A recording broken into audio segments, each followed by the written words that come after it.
If you look closely at the boy living in exile in the year 1143, you don't see a future conqueror.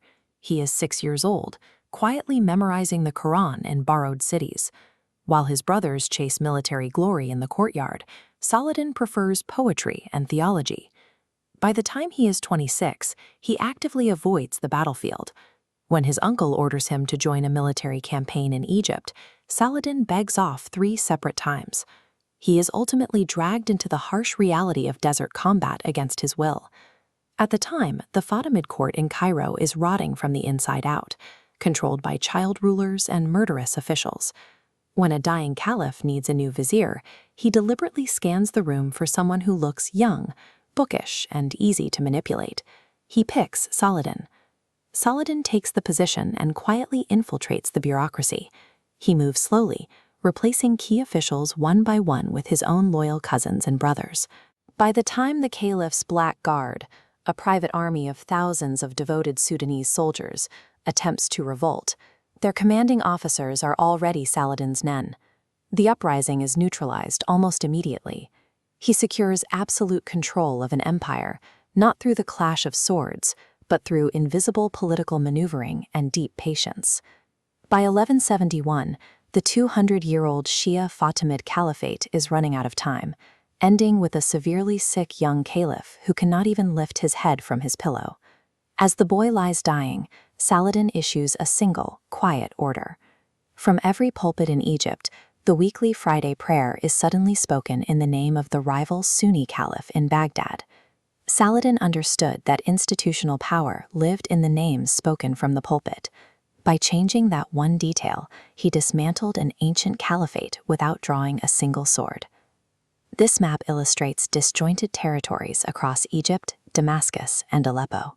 He spends 12 years warring against rival lords to unify the region.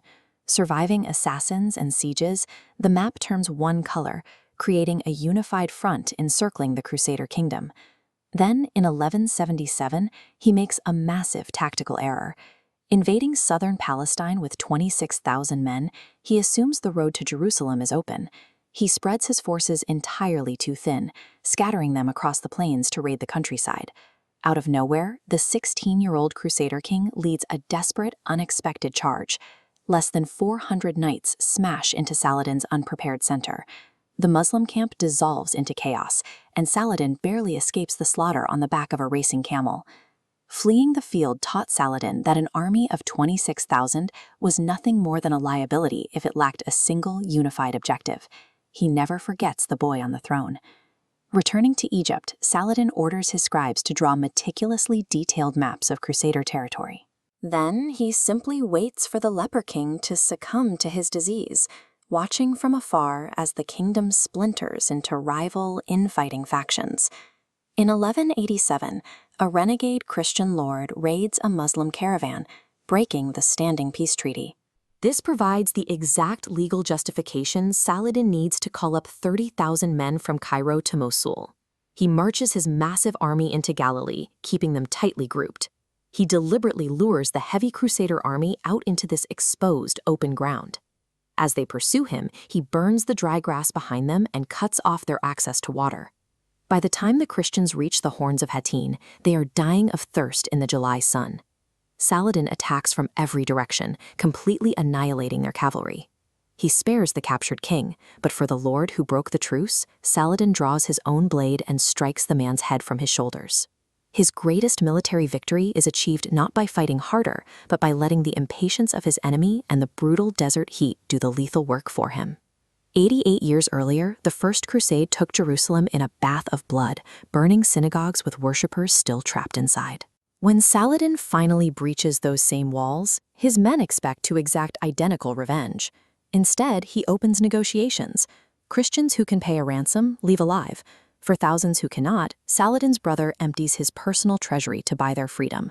Saladin watches in silence as the Christian patriarch walks freely out of the city, carrying gold and relics. Europe answers this loss by sending England's King Richard the Lionheart. After a brutal 2-year siege at the port city of Acre, Richard marches 3,000 surrendered Muslim prisoners outside these stone walls and executes every single one of them in plain sight of Saladin's scouts. Saladin outright refuses to retaliate against his own Christian captives. Facing the best tactician he has ever fought, he shifts to a relentless war of attrition, shadowing Richard's army, poisoning the wells, and burning every village in the English king's path. Saladin's refusal to retaliate in kind, paired with a relentless refusal to meet Richard in a final, decisive battle, turned the crusade into a stagnant war of attrition that the King of England could not win. By 1192, the conflict grinds to a halt. They sign a treaty. Richard keeps the coastal ports, while Saladin holds the interior and Jerusalem. In a display of strange mutual respect, they exchange gifts across the battle lines, sending horses, fruit, and mountain snow. Yet they sail away without ever speaking a single word to each other face to face. At 54, Saladin rides back to Damascus. Rejecting personal glory, he refuses to build monuments or palaces. Instead, he systematically gives his vast wealth away as fast as his treasurers can track it, funding pensions for military widows, endowing schools, and buying daily bread for the poor. The Crusader kingdoms would outlast him by a century, and Jerusalem would be lost and won many times over. But by giving away everything he conquered, Saladin ensured his name would outlive the very walls he fought to defend.